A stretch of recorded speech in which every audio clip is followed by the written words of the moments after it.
Welcome, seeker of legends and dreamer of stars. I'm your guide through the forgotten corners of galactic history. If you find yourself drawn to these ancient tales, consider becoming part of our journey by liking this video and subscribing to join us for future explorations of cosmic mysteries. Tonight, we venture into shadows cast by a figure whose very name still echoes through the chambers of history. 4,000 years before the rise of Skywalker or the fall of Vader, a name was whispered with both reverence and fear across countless worlds, Revan. In the vastness of space, a mask drifts among the debris of a forgotten battle. Not just any mask, but one that concealed the face of destiny itself. Behind this relic of durasteel and ancient alloys lies a truth the Republic tried to bury, and the Sith sought to claim. Imagine standing on the bridge of a warship as stars turn blood. Read through viewport windows. The commander speaks no words, yet armies move to their command. The mask turns toward you, expressionless, yet somehow you feel it peering into your very essence, reading the lines of your future as easily as one reads a datapad. Who was truly Jedi Knight or Sith Lord, Conqueror or Savior? Perhaps the greatest mystery is not what Revan became, but what forces shaped that transformation. I once discovered a fragmented holocron in the ruins of Dantuan's enclave. Its message was incomplete, distorted, yet haunting in its clarity. I stood before the Emperor, my mind laid bare. In that moment, I saw not just one future, but two. Both were mine to claim. Both would reshape the galaxy. I chose. The message ended there, corrupted by time. What choice did Revan make in that fateful moment? What darkness or light emerged from that encounter? Tonight, as you drift toward sleep, we shall peel back the layers of myth to reveal the truth of Revan's journey. A tale of identity shattered and reforged, of a mask that concealed two souls in one body, and of choices that would echo across millennia. The true story begins on Dantuan, where the foundations of a legend were laid beneath twin setting suns. For millennia before the Empire's rise, the Republic stood as a beacon of civilization, spanning thousands of worlds. Yet even the brightest light casts shadows. And in the Outer Rim territories, darkness gathered as Mandalorian warriors began their crusade against Republic worlds. The ancient stone structures of the Jedi enclave on Dantuan rose from rolling hills like the spine of some great sleeping beast. Within these hallowed halls, young Jedi trained in the ways of the Force, unaware that among them walked one whose decisions would alter the fate of the galaxy itself. Revan was not like the others. Even as a Padawan, there was something distinctive in the way the Force flowed through this gifted student. Masters would often pause mid-sentence when Revan posed questions, not because they were difficult to answer, but because they revealed perspectives the Masters themselves had never considered.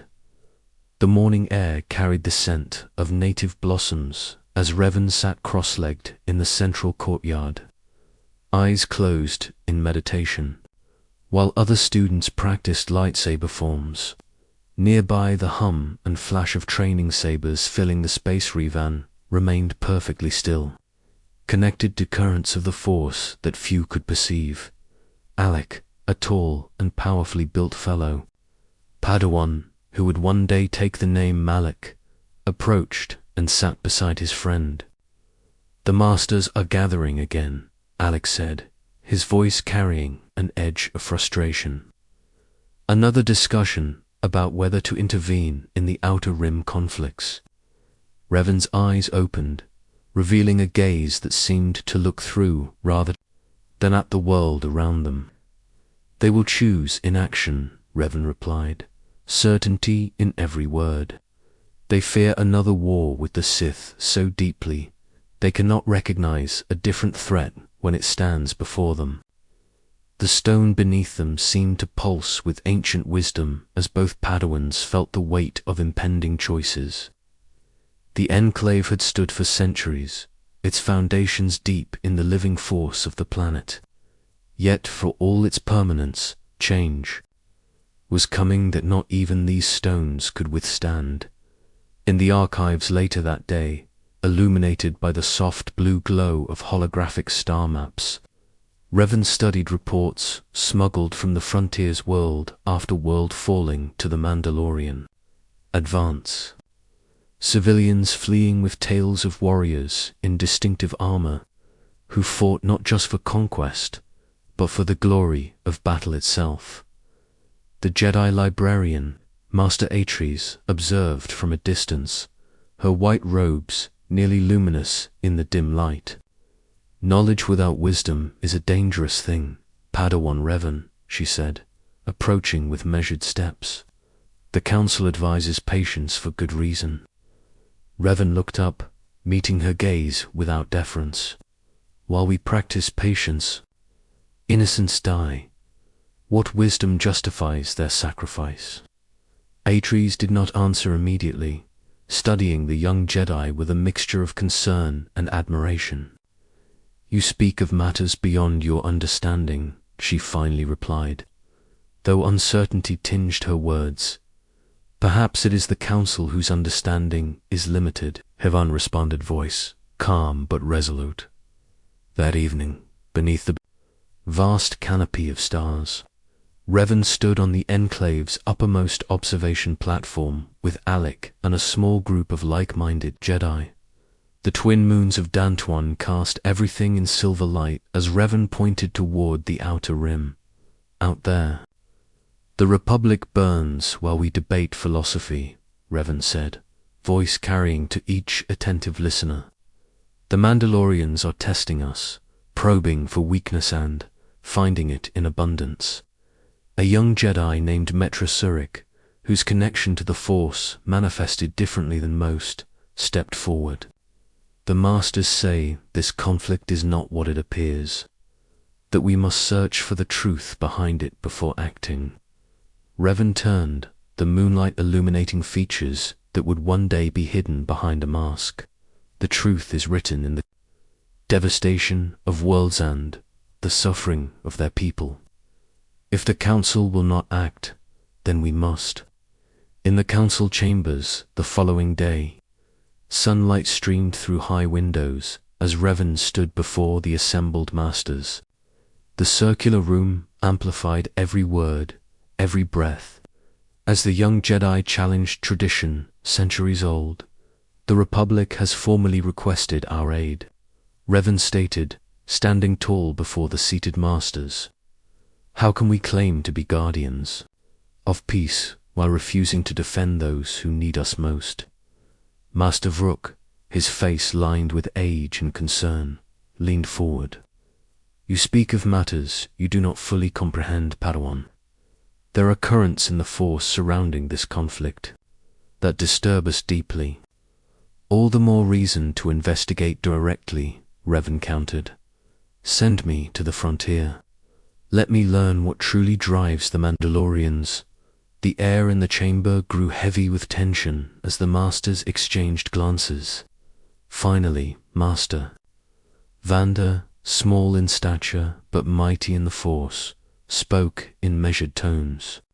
Your request comes from compassion, but also from a desire for action that may cloud judgment.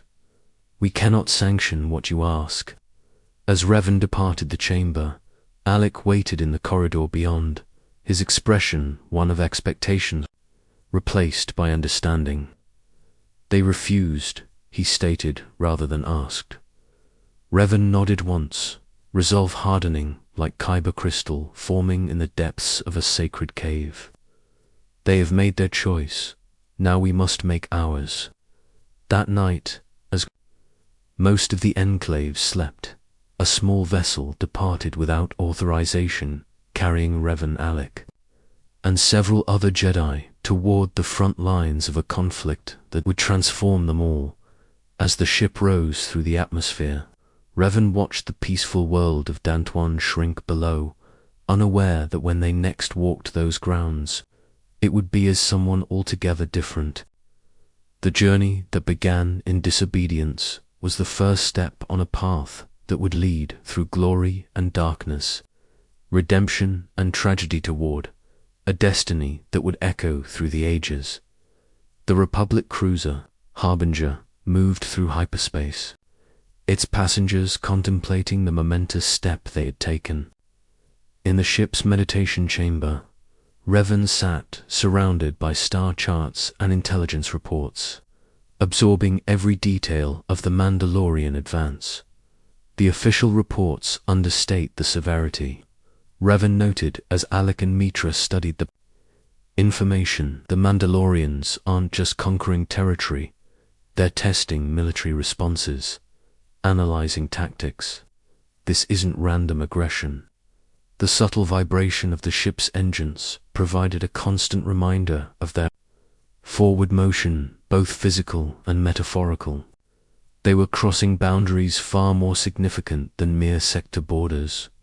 When they emerged from hyperspace above Cathar, the reality of war greeted them in stark clarity. The once verdant world appeared scarred from orbit, vast regions blackened and burning. The native Cathar species had been known for their proud warrior culture, now devastated by an enemy that saw them as worthy opponents rather than people to be conquered. Upon landing, Revan led the small group through the ruins of what had once been a thriving city. The air carried the acrid smell of destruction and something worse beneath it. Silence hung heavy where there should have been the sounds of daily life. A Republic officer, Captain Saul Karath, approached with evident relief at seeing Jedi among the rubble. "We didn't expect the Jedi Council would send help so quickly," he said, exhaustion evident in every line of his face. "The Council didn't send us," Revan replied simply. "We came of our own accord." Understanding dawned in the captain's eyes, but instead of disapproval, a new respect emerged. "Then you may be the only Jedi who truly understand what we face."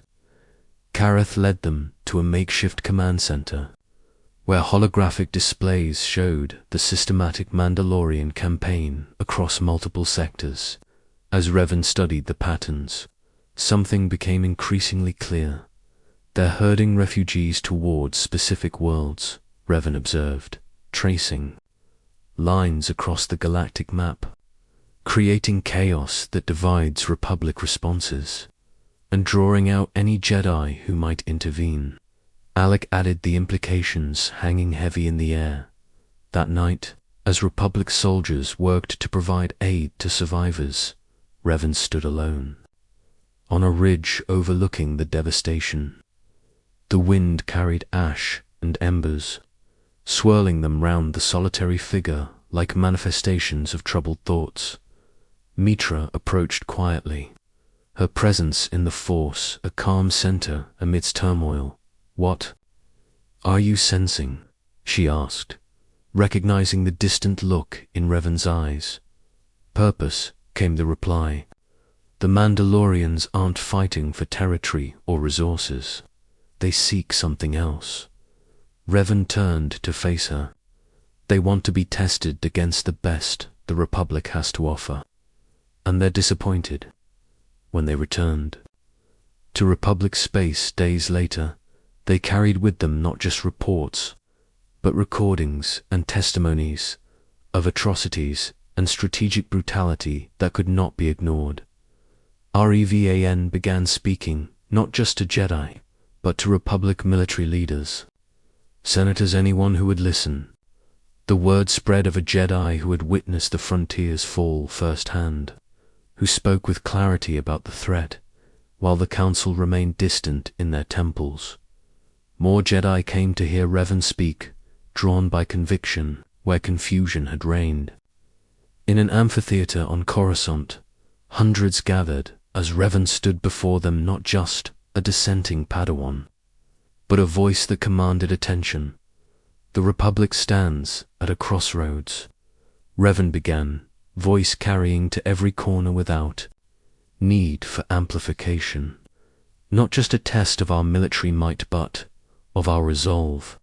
The Mandalorians believe we lack the will to defend what we claim to value. Every day we hesitate proves them right. A senior Jedi rose from the audience. The Council urges caution for good reason. To rush into conflict invites the dark side. And what of the darkness that spreads while we deliberate? Revan countered. I have walked the ground of Cathar. I have seen what remains when we prioritize caution over compassion. A pause heavy with implication. The true path to darkness may be paved with inaction, justified as wisdom. Over the following weeks, Revan and those first followers traveled from world to world, gathering support and building a movement within the Order, Republic. Military leaders began to take notice, seeing in this charismatic Jedi something their forces desperately needed: inspiration. On the Garden World of Alderaan, Admiral Thrawn Dodona requested a private audience with Revan. The meeting took place in the palace gardens, where ancient trees provided both beauty and discretion. The Republic Defense Force is stretched beyond capacity. The Admiral stated plainly, we need the Jedi not as peacekeepers after battles are lost, but as leaders while we can still win them. Revan studied the woman carefully. The Council will not condone official Jedi involvement. I'm not asking for the Council's blessing, Dodona replied. I'm asking for yours. Command a division of our forces. Show the galaxy what happens when Jedi truly enter the war. The moments stretched between them, filled with potential futures branching from a single decision. The path forward would change not just Revan's destiny, but that of the Republic itself. I will need to choose my own officers, Revan finally answered, and freedom to pursue strategies the Defense Ministry might find unconventional. The Admiral nodded, relief visible despite her military bearing. Whatever you need, the formal commission can be arranged within days. As twilight settled over Alderaan's peaceful landscape, Revan felt the Force swirling with possibility. The first true step had been taken. There would be no turning back. The Republic warship Defiance hung in orbit above the contested world of Jebel, its command. Bridge's center of focused activity. 3 months had passed since Revan accepted a formal military commission, and the change was evident in everything from attire to bearing.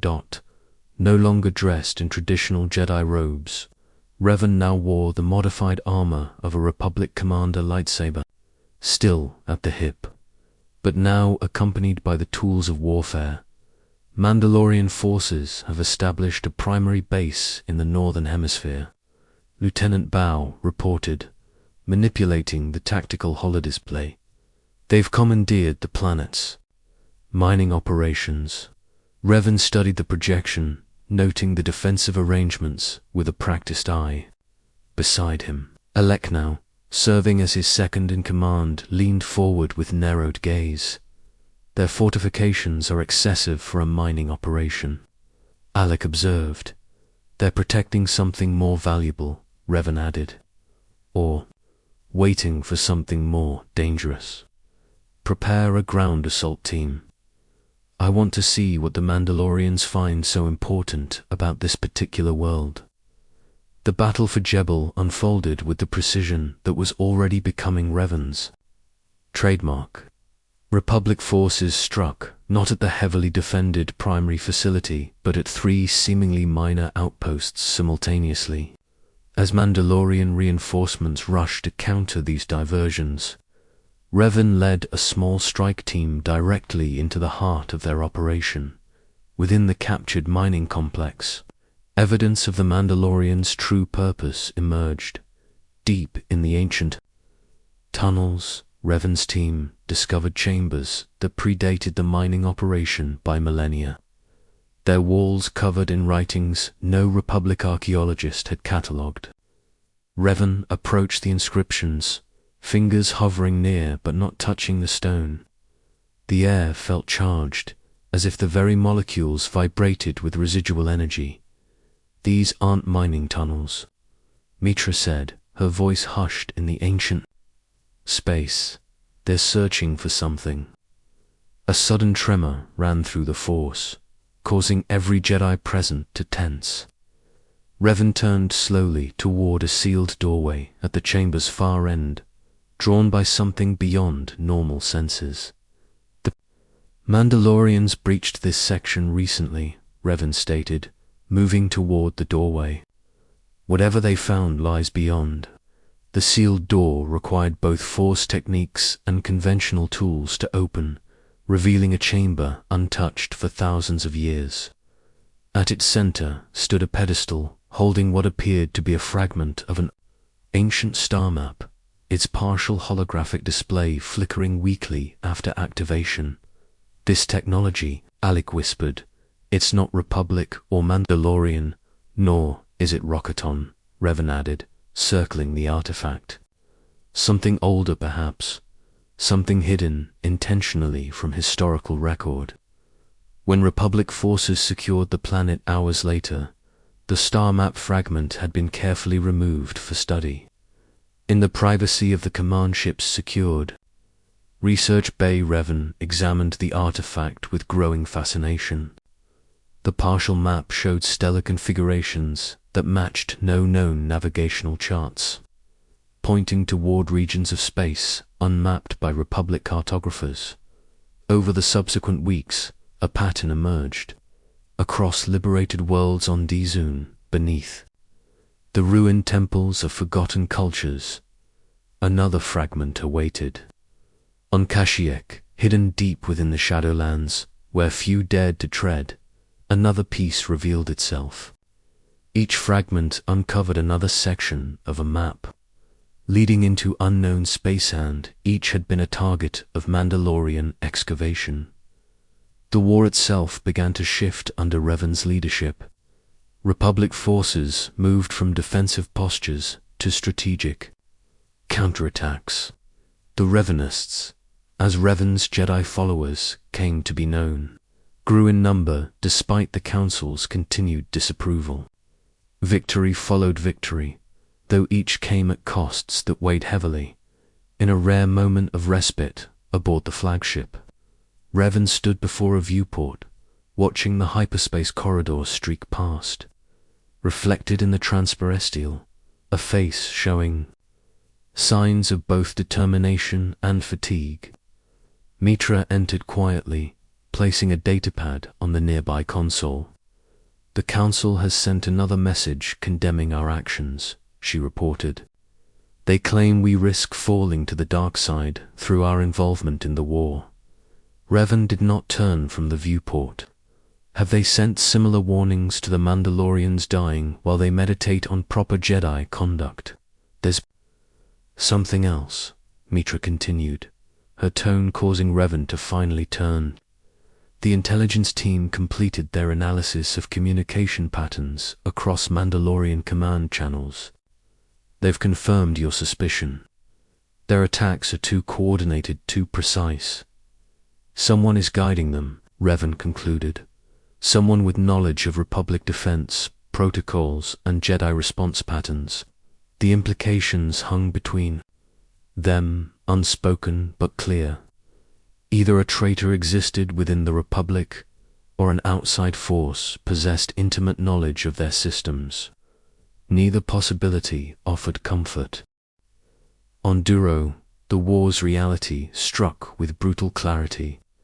Mandalorian forces, seemingly anticipating Revan's strategy, launched a devastating counterattack. As Republic vessels burned in orbit, Revan led a desperate ground operation to evacuate civilians from the industrial centers. Amid the chaos of falling buildings and orbital bombardment, Revan encountered a Mandalorian commander. The warrior armor, scorched from battle, fought with unexpected ferocity, driving Revan back, step by step through the ruins of what had once been a thriving city center. In the final moment of their duel, as Revan's lightsaber pierced the armor, the warrior spoke words that would echo long after the battle ended. "We were chosen," the Mandalorian gasped. "Tested and found worthy as you are being tested now, Jedi. They watch us both." When Republic forces finally secured the sector, Revan stood alone among the wreckage, the Mandalorian's words replaying around the ruined cityscape. Medics tended wounded civilians, while soldiers secured perimeters against potential counterattack. The cost of victory grew with each engagement, measured not just in lives, but in the changing nature of those fighting. That night, in meditation aboard the command ship, Revan felt something brush against conscious awareness, a presence, vast and distant, watching through the currents of the Force. For just a moment, Revan glimpsed something beyond the visible conflict, a shadow larger than the war itself, patient and calculating. When Alec entered the meditation chamber hours later, he found Revan standing before a holographic display of known space, staring intently at the regions beyond the outer rim, where the reconstructed star map fragments pointed towards something waiting in the darkness. "I believe I understand now," Revan said without turning. "The Mandalorians aren't the disease, they're merely the symptom." Republic High Command gathered on Coruscant, the circular war room filled with the galaxy's military leadership and key political figures. 2 years into the conflict, the tide had turned. Under Revan's guidance, Republic forces had pushed Mandalorian fleets back from the core worlds, reclaiming territories thought lost. Admiral Donhar activated the central holodisplay, showing the current battle lines. "Thanks to General Revan's strategies, we've contained the Mandalorian advance and begun reclaiming key systems." The assembled leaders nodded in approval, many casting appreciative glances toward Revan, who stood slightly apart, expression unreadable. "The Mandalorians fight for conquest," a senator remarked. "Now that we've proven we can resist them effectively, surely negotiations become possible." Revan stepped forward, the room quieting instantly. "The Mandalorians do not seek territory for its own sake. They seek worthy opposition combat that tests their limits." A pause, measured and deliberate. "Mandalore the Ultimate has united their clans, not through political maneuvering, but by promising them the greatest battle of their generation." "You speak as if you admire them, General," the senator responded, discomfort evident. "I understand them," Revan corrected. "They value strength above all else. They will not negotiate until that strength is broken completely." As the meeting concluded, the assembled leaders departed with renewed confidence. The Republic was winning. The Mandalorian threat, while serious, was being contained by conventional understandings of warfare and conquest. Alec remained behind with Revan as the room emptied, both standing before the galactic display. "You didn't tell them your suspicions?" Alec noted, "about what lies beyond the rim." Revan's gaze remained fixed on the map. "They aren't ready to hear it. They need a simple narrative. Barbarians attacking civilization, now being pushed back by superior strategy. And the truth?" Alec asked. "The truth is far more concerning," Revan replied. "The star map fragments, the ancient ruins, specifically targeted the Mandalorian leaders' strange behavior. These suggest manipulation by an outside force." Later that evening, in secure quarters allocated for Revan's use while on Coruscant, a select group gathered. Alec, Mitra, and a dozen other trusted Jedi who had followed Revan into war listened as their leaders shared insights kept from the official command. The Mandalorians believe they were chosen to test the Republic's strength, Revan explained, activating a private holodisplay showing the reconstructed star map. But everything we've discovered points to them being manipulated, positioned as a preliminary force. By whom? One of the Jedi asked. That remains unclear, Revan admitted. But consider what we know. Ancient artifacts of unmapped space, ruins with technology beyond current understanding, and Mandalorian forces specifically targeting these sites before we discover them. Mitra leaned forward, studying the fragmented map. You believe someone is using the Mandalorians to probe our defenses while simultaneously recovering these artifacts. And the Council refuses to acknowledge this possibility, Alec added, frustration evident. Revan nodded once. The Council sees only the surface conflict. They fear Jedi falling to the dark side through warfare, but fail to recognize the greater threat. The meeting continued late into the night, theories proposed and dismissed, strategies debated. Throughout, Revan listened more than spoke, weighing each perspective while privately harboring thoughts shared with no one. The following morning, as Coruscant's artificial daylight cycle began, Revan stood on a private balcony overlooking the endless cityscape. The constant flow of air traffic created a background hum that masked approaching footsteps.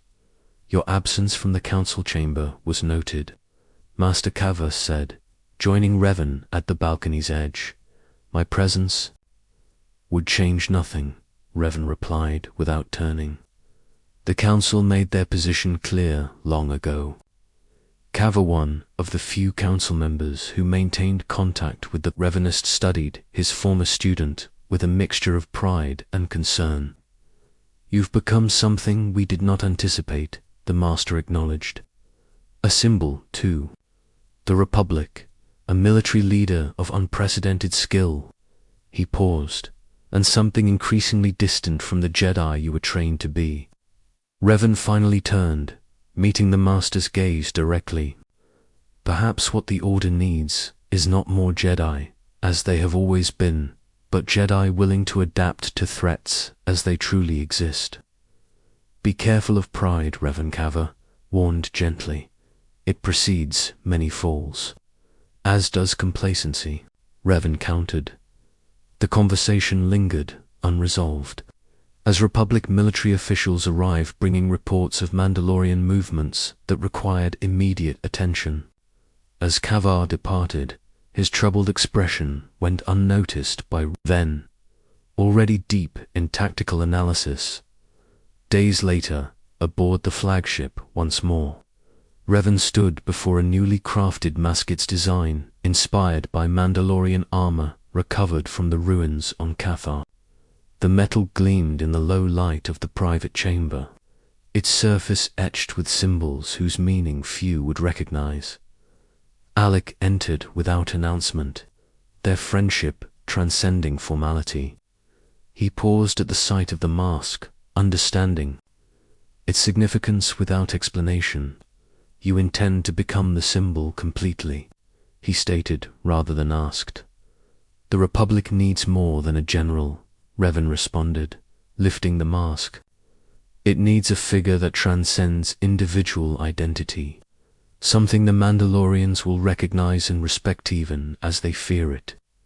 As Revan placed the mask over features increasingly lined by the burdens of command, both knew a threshold had been crossed. The Jedi who had left Dantooine in defiance of the Council was disappearing, replaced by something new. Neither could have foreseen how prophetic this transformation would prove to be. It seemed to have changed from simply defending the Republic. The masked figure regarded her silently for a long moment before responding. The threat is greater than the Mandalorians alone. I have seen glimpses of what waits beyond the rim. If we are to survive what comes, the Republic must be strengthened, not merely preserved in its current weakness. The conversation ended there, but its implications resonated throughout the fleet. Similar discussions occurred among the Revenants. Most remained loyal to their charismatic leader, but questions multiplied as strategies evolved in ways difficult to reconcile with traditional Jedi teachings. In the final phase of the war, Revan's focus narrowed to a single objective, forcing a decisive confrontation with Mandalore, the Ultimate himself. Intelligence operations traced the Mandalorian leader's movements with unprecedented resources, while Republic fleets positioned themselves in an elaborate trap. Years in the making, Alec, now openly called Malek by troops under his command, coordinated fleet movements while Revan finalized plans for the confrontation. In private moments, the two spoke less frequently than in years past. Their once transparent friendship now complicated by unspoken tensions. As Republic forces closed in on the Mandalorian fleet above Malachor V, Revan stood alone on the bridge of the flagship, the mask now a permanent fixture and identity that had superseded what came before. In the Force, something vast and distant seemed to watch with growing interest as a game of Dark approached its critical move. The pieces were in position. The trap was set, and something waited in the darkness beyond the rim, its patience measured in millennia rather than years. The Leviathan hung in space like a wounded predator, its surface scarred by ancient conflicts predating even the Republic. Mandalorian and Republic fleets engaged in apocalyptic battle above the planet, while on the surface, elite forces clashed for control of terrain that seemed to pulse with dark energies at the heart of the conflict. Revan pursued a singular purpose, cutting through Mandalorian ranks with focused precision. The lightsaber that had once shone blue now cast crimson light across the battlefield, a change few had questioned openly when it first appeared months earlier. Mandalore, the Ultimate, awaited in a makeshift fortress, established within ruins older than recorded history. The Mandalorian leader, his armor distinctive among his warriors, stood prepared for the confrontation long anticipated. "I knew you would come yourself," Mandalore stated as Revan entered the chamber, Republic forces securing the perimeter outside. "Our battle was foretold." "By whom?" Revan asked, lightsaber held at ready position. "You already suspect the truth," Mandalore replied. "Why else have you tracked these ruins across the galaxy? The Sith Empire is not extinct. They wait beyond known space watching, testing. They found us worthy to be their vanguard." The duel that followed was witnessed by none save the combatants themselves, to strategic minds, to unrelenting wills clashing not just with weapons, but philosophies. As the battle raged above the planet, Revan and Mandalore engaged in combat that transcended ordinary conflict. In the final moments, as Revan's lightsaber found its mark, Mandalore spoke his last words. "They spoke to me, as they speak to you now, whispering of power beyond Jedi understanding, showing visions of a galaxy transformed." Blood seeped from beneath his armor as he added, "You hear them too. I see it in how you fight, how you think. They chose you as they chose me." With his opponent fallen, Revan removed Mandalore's masks, the symbol of leadership that would never be claimed by another. Within the helmet's systems, a data crystal contained coordinates matching those from the recovered star maps, alongside communication logs with entities identifying themselves only as the true Sith. Outside, the battle reached its devastating conclusion. Mitra Surik, commanding Republic forces on the surface, activated the mass shadow generator superweapon of unprecedented design. The planet itself seemed to collapse inward, gravitational forces multiplying exponentially, crushing Mandalorian ships and stranded forces. The weapon's power exceeded even Revan's calculations. Republic ships barely escaped the gravitational maelstrom, while Mitra connected to thousands of dying souls through her unique force bond experienced trauma that would sever her connection to the Force entirely. Aboard the flagship, hours after the battle ended, Revan stood in private quarters, studying the data recovered from Mandalore's mask. Star charts extended beyond known space, revealing worlds untouched by Republic exploration, communications, detailed instructions, manipulations, promises of power to the Mandalorian leader, from entities that had orchestrated the entire war from hidden shadows. When Alec entered, he found Revan unmasked for the first time in months. Features hardened by war but eyes burning with newfound purpose. Malachor is destroyed, Alec reported.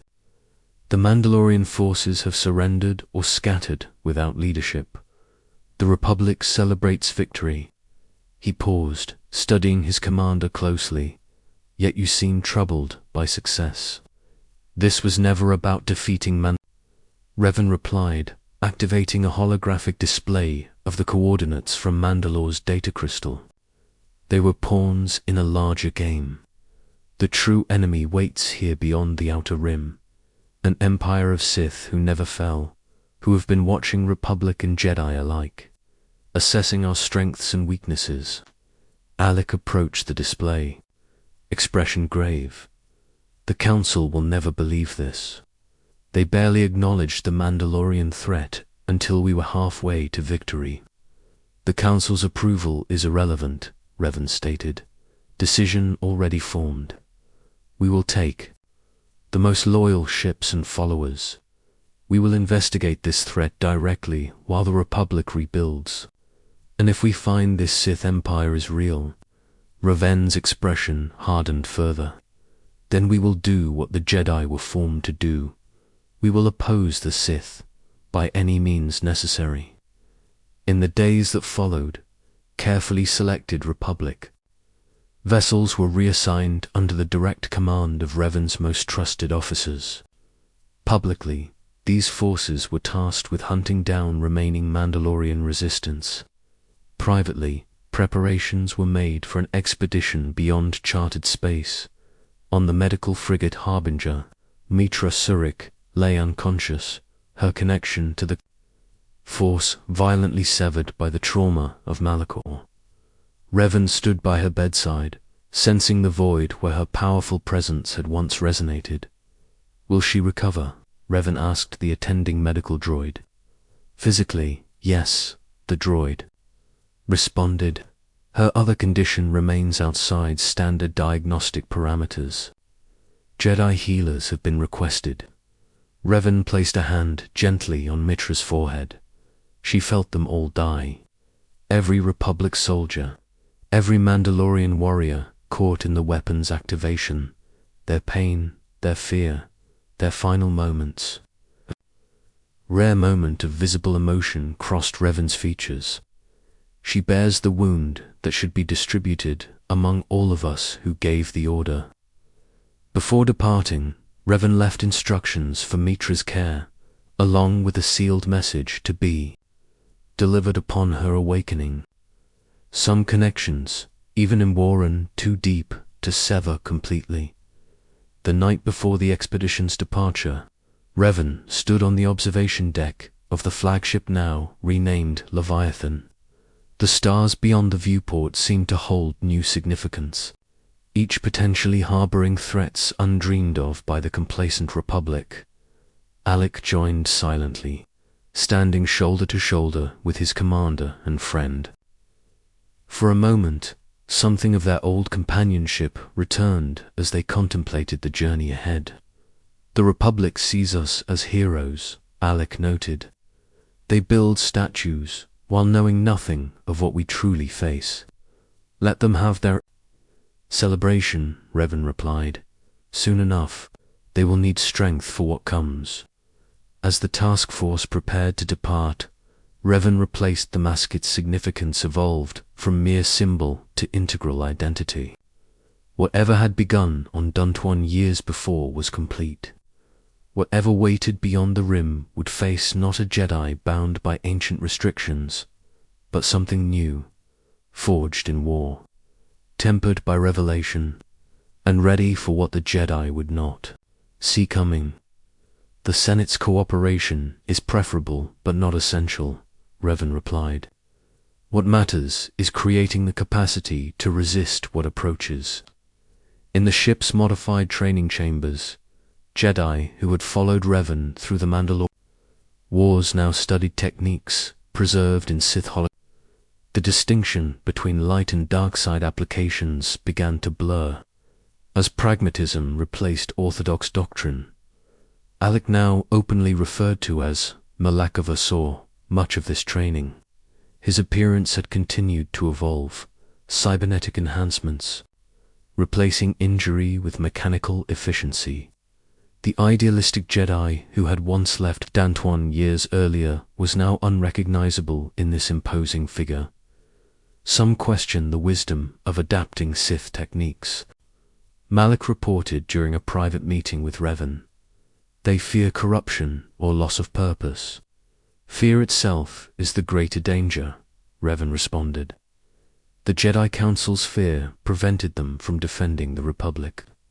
Fear of the dark side blinds them to necessary knowledge. Fear of overstepping tradition leaves them paralyzed when tradition fails to address new threats. As they approached the borders of Republic space, Revan gathered the expedition's leadership to make critical decisions. The holographic display in the command center showed the galaxy in strategic overview.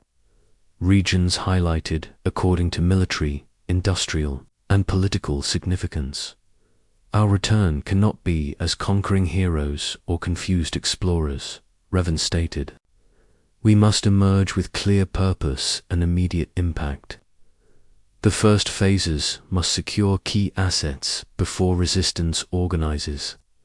The plan, detailed over subsequent hours, was breathtaking in both scope and precision. Key shipyards would be secured to maintain fleet construction. Specific planets with industrial or strategic value would be occupied early. Political centers would face predetermined diplomatic and military pressure to ensure cooperation, not invasion. As conventionally understood, but transformation through careful application of pressure, knowledge, and calculated shows of force. The Republic would be remade from within, strengthened against the coming storm through methods its current leadership would never voluntarily embrace. This is revolution. One commander said quietly, the magnitude of what they planned settling into conscious realization. This is survival, Revan corrected. The Republic as currently structured cannot withstand what approaches. It must evolve, perish. As final preparations were completed, Revan spent increasing time with the ancient artifact recovered from the Sith capital, the Starforge. Coordinates more precise than any previous map fragment indicated. Location within technically charted but practically unexplored space. When they emerged from hyperspace in the Lehon system, the Starforge itself exceeded even Sith historical accounts. Massive space station, unlike any Republic engineering. It drew energy directly from the system's star through technology lost to modern understanding. Rakatan Design Revan explained as the fleet established orbit around the station. Built before the Republic existed, powered by Force techniques as much as conventional engineering. The Sith discovered it centuries ago, but deemed it too valuable to use in their first conflicts with the Republic. Initial exploration teams reported structures that seemed to respond to the Force sensitivity systems, dormant for millennia, activating at the presence of trained Force users. Within days, the Starforge began limited production, creating materials and even vessels designed according to specifications provided by Revan's engineers. The station exceeds expected capacity, Malak reported, standing with Revan on an observation platform overlooking vast automated production floors. At current acceleration, we could double our fleet within months rather than years. Revan, mask temporarily removed while among his trusted inner circle, studied the operations with analytical precision. The facility responds to direction through the Force. Its efficiency appears directly proportional to the strength and clarity of that direction. An unprecedented advantage, Malak noted, and risk, Revan added. The station's energy patterns suggest consciousness of sorts. Not sentience, as we understand it, but awareness. It transforms not just materials, but potentially users as well. In the weeks that followed, the Starforge became the expedition's primary base. Republic vessels were modified with technologies beyond standard engineering. New ships emerged from production centers, incorporating elements of both Republic and Sith philosophy. Throughout this period of preparation, Revan maintained regular communion with the Starforge itself, learning its capabilities while studying its influence on those who utilized it. The ancient station responded to Revan's direction with particular efficiencies, if recognizing something in him that aligned with original design parameters. The night before their planned return to Republic space, Revan assembled the complete Leadership Council. What had begun as a Republic military expedition now stood as a force undefined by existing political categories, unified by shared purpose and experience beyond conventional understanding. Tomorrow we return, not as the force that departed, Revan stated. The Republic knows us as heroes of the Mandalorian Wars. They will expect triumphant warriors coming home. They must instead meet the guardians of their future survival. And if they resist, an officer asked, then we must do what is necessary, Revan replied. Not for power, as the Sith pursue it, nor for peace, as the Jedi define it, but for survival itself. As the council dispersed, Malak remained, studying his commander and friend with growing awareness of subtle changes. The mask, temporarily set aside during the meeting, seemed less a tactical tool and more an integral aspect of identity. You sense it as well, Revan noted, recognizing Malak's observation. The Starforge influences those who command. It, the Rakata, designed it to amplify certain aspects of its users. Yet you continue to utilize it directly, Malak observed. Because the alternative is defeat, Revan replied simply. The Republic must be prepared, regardless of cost to those who prepare it. The mask was replaced. The decision made when the dawn cycle began aboard the station. The transformed fleet would depart for Republic space carriers of necessary change, regardless of resistance. The return to Republic space marked the beginning of transformation. What history would later call the Jedi Civil War began not with formal declaration, but with precise strikes against key infrastructure. Shipyards at Forest, communications arrays in the Bothan sector, military academies training Republic officers, secured in coordinated operations that minimized resistance through overwhelming tactical advantage. On Coruscant, the Supreme Chancellor convened emergency sessions as reports flooded in from across Republic territory. The heroes of the Mandalorian Wars had returned transformed, their purpose incomprehensible to those who had celebrated their previous victory.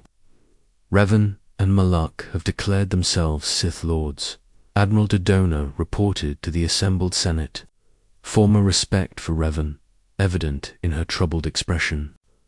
They claim to act for the Republic's survival, yet their methods involve military occupation of strategic assets. The Jedi Council, finally moved to action by threats impossible to ignore, dispatched teams to key conflict points. Masters who had once debated non-intervention now found themselves defending Republic interests against former students, whose power had grown beyond conventional understanding. Aboard the Leviathan, now serving as mobile command center for the Southern Campaign, Revan reviewed holographic battlefields across multiple sectors. The mask remained in place always, noun identity fully embraced. Rather than a tactical symbol, the Duntuan Enclave maintains communication with Master Brooks' task force, a communications officer reported. They coordinate Jedi response across 3 sectors. Allow their communications to continue. For now, Revan instructed. Their movements provide valuable intelligence on Republic strategy. Prepare a strike team for Tauri's. Its strategic position makes it essential for the northern advance. The campaign progressed with methodical precision. Where Republic forces resisted effectively, Revan's fleets withdrew to more vulnerable targets, creating patterns of movement that stretched conventional defense beyond capacity. Planets of particular industrial or strategic value received occupation forces that immediately began restructuring local governance and production. 6 months into the conflict, the pattern became clear to Republic intelligence. Revan sought not destruction, but consolidation. Not conquest, but reorganization. Military assets were captured rather than destroyed. Industrial centers were redirected rather than demolished. Even political leadership was largely preserved when willing to cooperate with new strategic priorities. On Cathar of Mandalorian atrocities years earlier, Evan established a primary command center. The symbolism was deliberate. A world whose suffering had helped launch the previous conflict now served as administrative headquarters for the new order. Here, in chambers guarded by elite forces, answering directly to the masked leader, Revan communed regularly with artifacts recovered from Dreamland, cores and knowledge extracted from the Starforge. The meditation sessions grew longer, the masked figure emerging with strategies that seemed to anticipate Republic responses before they occurred. Malak, overseeing daily military operations, found himself increasingly disconnected from Revan's inner thought processes. The partnership that had begun on Dantuan evolved toward hierarchy with Revan's decisions presented as direction rather than consultation. The Republic assembles a fleet near Rhodia. Malak reported during one such briefing. Admiral, Karath believes they intend a counter-offensive against our southern holdings. They will divide their forces, Revan replied, without consulting tactical displays. The Rhodia fleet is misdirection. Their primary strike targets are supply lines through the Stennis node. Our intelligence suggests otherwise. Our intelligence observes surface movements. I see the underlying pattern. Such pronouncements proved consistently accurate, reinforcing Revan's authority while creating distance between the Supreme Commander and even the inner circle. The mask that had once symbolized leadership now concealed thought processes increasingly difficult for others to follow. Year into the conflict, with Republic forces strained beyond sustainable resistance, the Jedi Council authorized a desperate gambit. A strike team, led by several masters, would infiltrate Revan's flagship during a known inspection tour, attempting to capture or neutralize the Sith Lord directly. The information came through carefully managed intelligence channels. Revan's security apparatus through methods designed to appear as operational breaches rather than deliberate disclosure. The intelligence appears credible. The security chief reported. The Jedi believe our patrol schedule creates vulnerability during your inspection of the Fonda shipyards. Revan studied the intelligence assessment in private quarters, mask temporarily removed in rare solitude. The tactical display showed clear opportunities for the suggested Jedi operation, vulnerabilities that any competent strategist would identify and exploit. When Malak entered after formal request, he found Revan replacing the mask. Decision apparently reached. The Jedi operation will proceed as they have planned, Revan stated without preamble.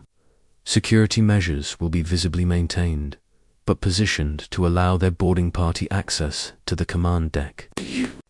Intend to allow their assassination attempt? Malak asked, confusion evident. Not assassination capture. The Jedi still hope for redemption rather than elimination. Revan activated a secondary display showing Republic fleet movements. Their operation creates opportunity for us as well. Certain matters require clarification that this encounter will provide. The day of inspection arrived with manufactured normalcy. The flagship moved through scheduled patrol patterns, its security operations maintaining expected protocols while incorporating subtle adjustments undetectable to external observation. On the command bridge, Revan stood before the primary viewport, mask reflecting distant starlight as the ship maintained position near Fonda's orbital facilities. Security personnel occupied standard positions, alert but unadjusted to the expected incursion. Revenant identity fully reclaimed, yet fundamentally transformed through its reconstruction gazes toward stars beginning to emerge in the darkening sky. Always, they wait with patience, measured in centuries, not years. The knowledge that emerged through their journey together revealed truth more complex than the Republic or Jedi Council had anticipated. Not merely the Starforge's location, or Malak's tactical vulnerabilities, but understanding of the true Sith Empire, waiting, beyond known space. The immortal Emperor, whose plans unfolded across millennia rather than conventional timeframes. The Council believes the threat contained, Bastila notes, watching starlight reflect in her companion's eyes. They see Malak's defeat as conclusion rather than prelude. The Council sees what present circumstances allow. Revan replies without bitterness. Perhaps that limitation serves necessary purpose, for now their connection through the Force has evolved beyond its origins in crisis and necessity. What began as a tactical link between captor and prisoner, guardian and charge, transformed through shared experience into something neither Jedi nor Sith. Teaching adequately describes understanding without words, acceptance without conditions, love without attachment yet deeply connected. Planets turn precisely as they must. Stars burn according to cosmic schedule. Throughout the galaxy, beings live and die without awareness of forces moving beyond perception. Republic. Citizens celebrate victory without understanding its incomplete nature. Jedi reconstruct their order without recognizing fundamental questions unanswered. And on this distant world, two figures who have glimpsed truth beyond conventional comprehension find peaceful acceptance of both what has passed and what approaches. Not surrender to destiny, but recognition of its currents. We should return soon. Bastila eventually suggests, as night fully claims the sky. The others will wonder where we've gone. Revan nods, though remains gazing upward a moment longer. Some journeys continue beyond what companions can follow. Some burdens cannot be shared even through bonds as strong as ours.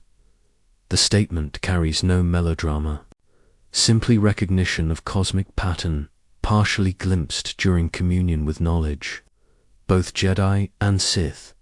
Something waits beyond mapped space patient, an eternal requiring response beyond contemporary understanding.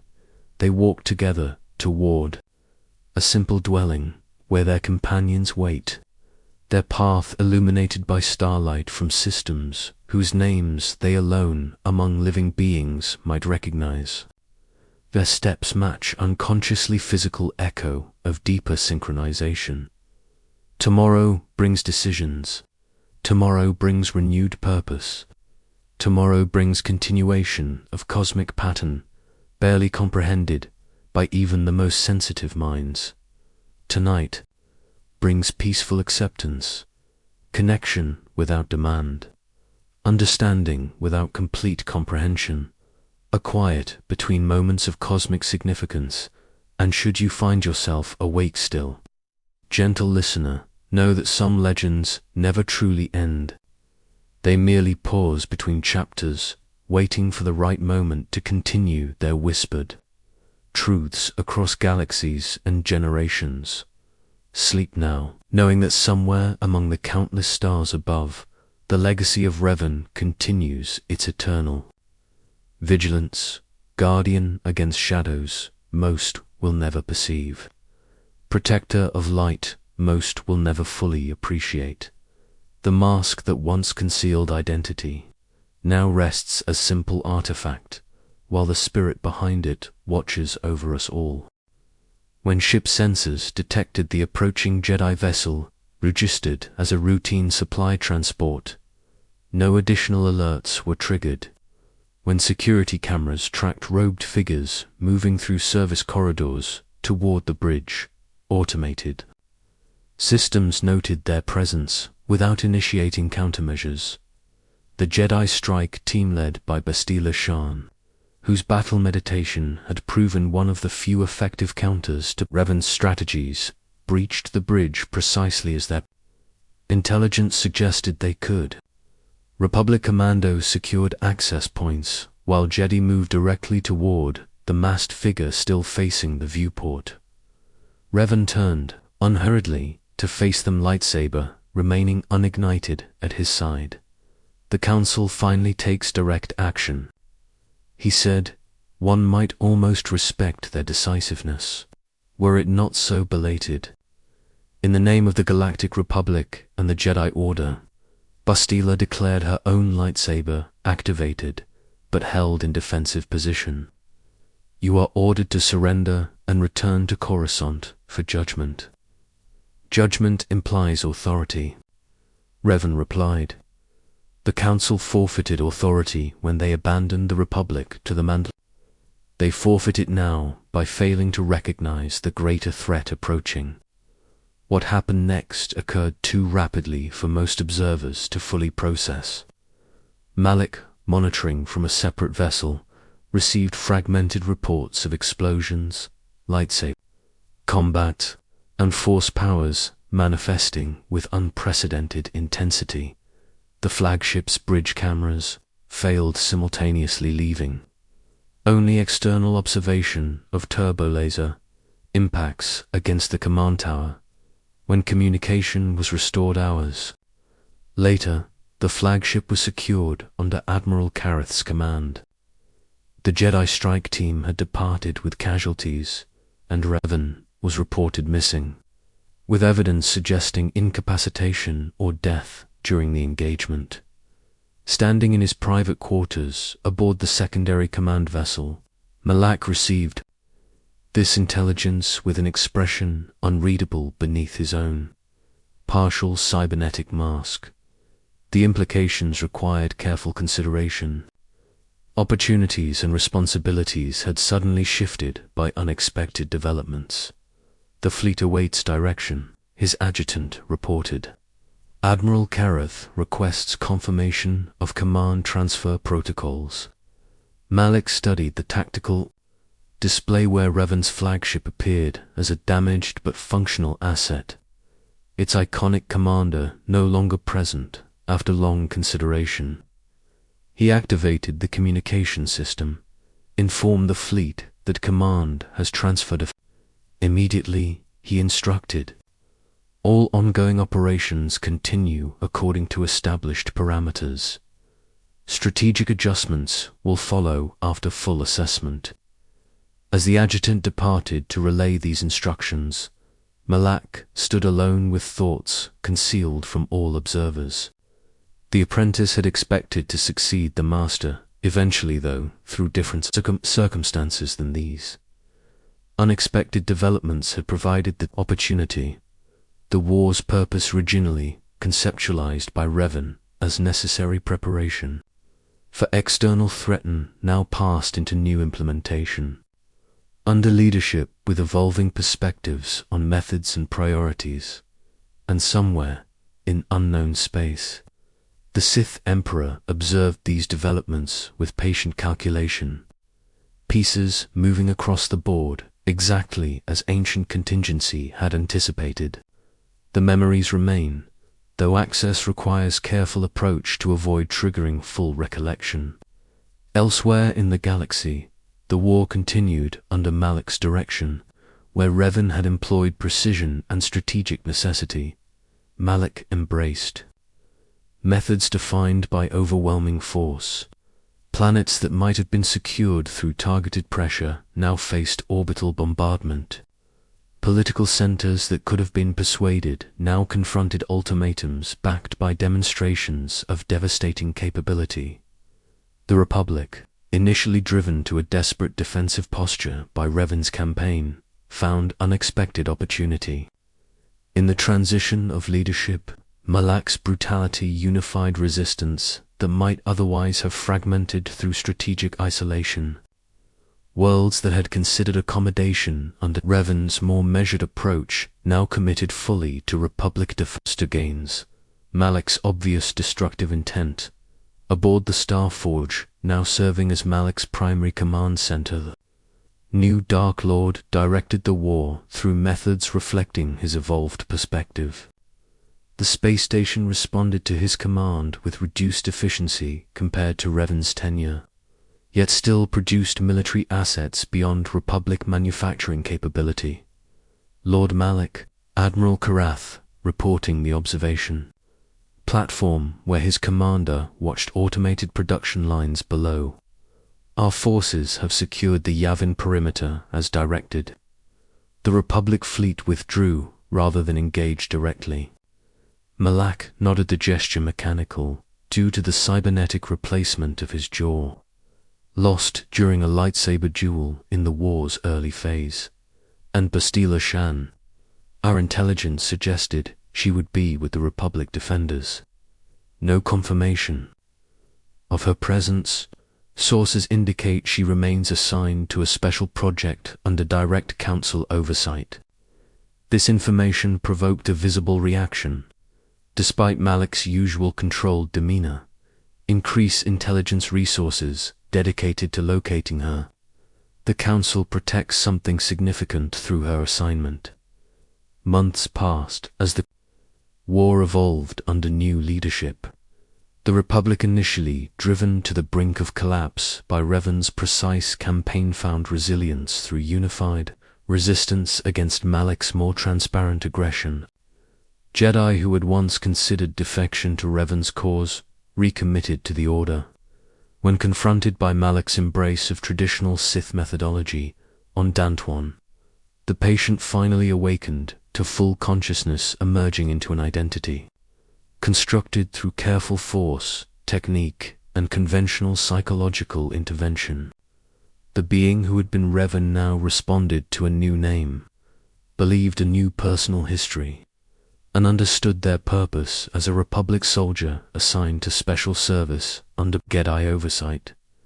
Neither Bastila nor other Jedi present revealed the significance of this awakening, maintaining the elaborate construct designed to access crucial knowledge while preventing return of the strategic threat Revan had represented. Your recovery has been remarkable, Bastila informed the newly conscious patient. The Council has approved your assignment to my team, effective immediately. I am ready to serve, came the reply, voice familiar in pattern, yet fundamentally altered in underlying personality. Though I admit my memory remains somewhat fragmented regarding events before my injury. That's to be expected, Bastila assured, concealing complex emotions behind professional demeanor. Your medical records suggest temporary amnesia following head trauma. Important memories should return gradually during active service. The plan proceeded according to council design, through carefully structured missions and guided meditation. Fragments of Revan's suppressed knowledge emerged in forms usable by Republic strategy without triggering full identity recollection. Star maps previously discovered during the Mandalorian Wars resurfaced in reconstructed memory, providing coordinates while context remained altered. Throughout this process, Bastila maintained the Force bond established during the rescue both, monitoring for signs of the original personality emerging, and guiding the constructed identity toward necessary discoveries. The connection proved more complex than anticipated, emotions and perceptions flowing bidirectionally through the mental link, a bond the Council had not fully predicted. Elsewhere, Malak received reports of Republic operations centered around ancient ruins matching patterns from Revan's earlier research. The implications crystallized with concerning clarity. They recovered Revan's body, he concluded, addressing his inner council aboard the Starforge. The knowledge of the Starforge remains accessible to them, through whatever method they've devised. The information is meaningless without the complete set of coordinates, Admiral Karath observed. Even Revan required all 5 star maps to locate this facility. Then we must ensure they never complete the sequence, Malak responded. Increase surveillance on all known map locations. When Bastila, Shan, and her team appear, we will be waiting. The war had entered its final phase, though participants could not yet recognize the pattern unfolding. The constructed identity, carrying fragments of Revan's consciousness, moved steadily toward confrontation with both external threat and internal truth, and through the Force, bond connecting the reconstructed mind with the Jedi Guardian, something unexpected developed, understanding beyond Council design, a connection transcending tactical necessity, the whisper of destiny reasserting itself. Despite all efforts to redirect its course, the saga of Revan concludes not with thunderous battle, but with whispered truth.